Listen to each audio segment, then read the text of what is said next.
Dovolite mi, da vam predstavim par slovenskih okrožij, ki ni imelo te sreče, ni imelo te možnosti, da bi od države prejeli sredstva za te iste projekte. Vaš Šebrelj je še vedno brez vodovoda.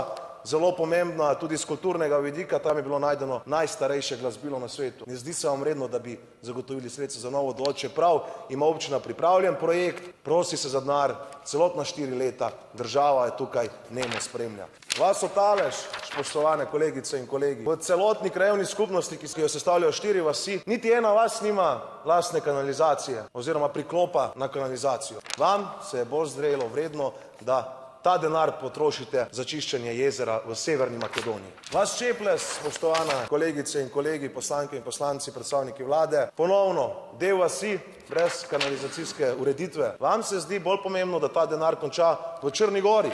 Vas Črni Vrh nad Idrijo, ponovno, spoštovane kolegice in kolegi, brez kanalizacije. Več kot 1000 ljudi živi v tej krajevni skupnosti, pa se slovenski vladi Roberta Goloba ne zdi dovolj pomembna, da bi vzpostavila in namenila sredstva za ureditev kanalizacije. Poleg tega velik del krajevne skupnosti tudi koristi rastna zajetja za zagotavljanje pitne vode, ki je mimogrede zapisano v slovenski ustavi.